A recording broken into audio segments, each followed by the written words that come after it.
Hi, my name is James Corcoran. I'm the Director of Percussion Studies at University of the Cumberlands, and I'm going to show you a little bit about the conga part.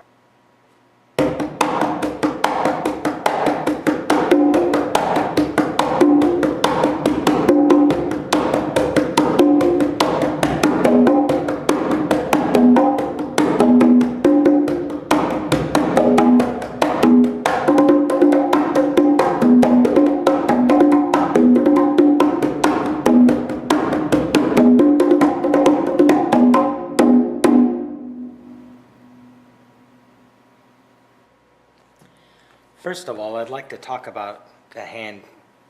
We have the top parts of the top pads here, and then we have the center pads here, these two middle pads right here, and then we have the bottom of the fingers, the pads here, and then we have the crease of the hand. And so we're going to be talking about those different things. To play the palm stroke, make your hand flat like a spatula. You want it to be as flat as possible. And use the weight of your forearm, almost like there's an invisible string, just lifting it up, and the relaxed dead weight of your arm just off the center of the drum. So this is the low pitch sound. I call it the bass, they call it the palm.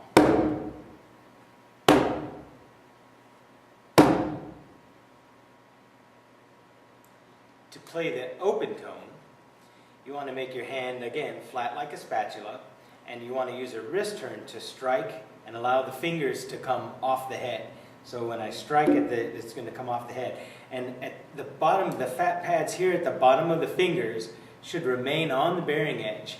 And at the contact, essentially your wrist should be straight. So if I'm playing, notice my pads remain on the bearing edge.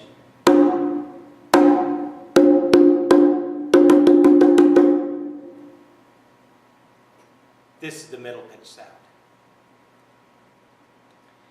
To play the slap tone, you're going to do another wrist turn, and in this case, you want to strike the center part where the crease is on your hand, essentially at the bearing edge there. So you'll notice that when I do the strike, that my wrist, instead of being straight like it is when I'm playing the open, that my wrist drops a little and it creates a slight curve in my hand, which allows me to get the high sound. So this is the high sound.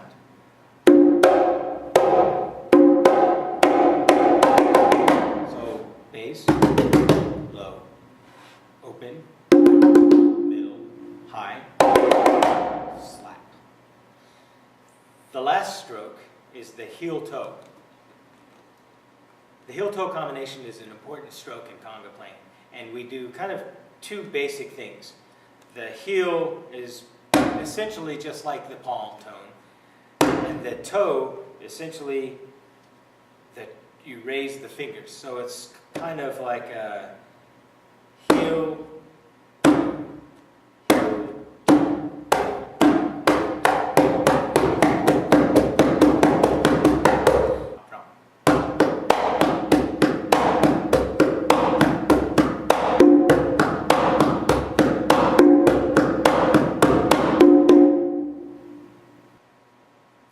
So essentially what's happening there is, to slow it down a little bit, I'm playing heel, toe, slap. I'm leaving my hand on the drum to get that slap.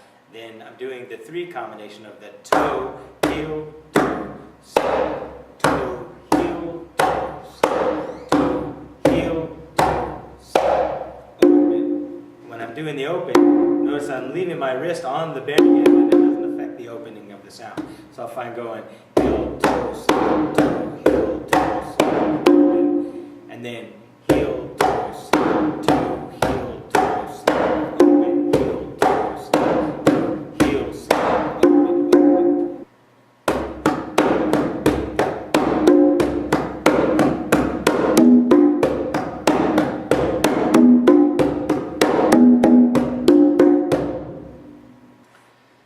In this case, this is the first time where I'm not just playing everything on the quinto, I'm starting to play some of the low notes on the conga.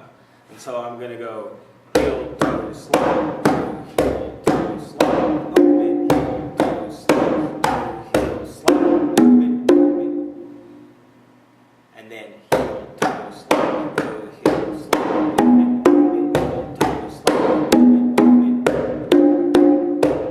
So you'll notice that in this case we've got heel, toe, slap, open, open, palm, open, open. And so you'll notice that the heel and the palm are essentially the same, but they're kind of a slightly different context.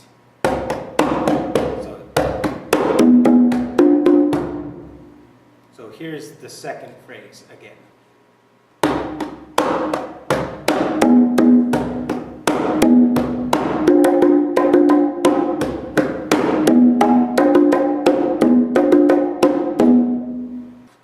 Phrase introduces a few other complications. One of them is that we've got 3 open notes in a row, oftentimes right after or right before a slap. And so the slap either has to be a closed slap or an open slap, where I actually let them rebound, or a muted slap, depending. And so I'm muting it with the left hand, I'm playing the slap with my right hand. So if I'm going heel, toe, slap, heel, slap.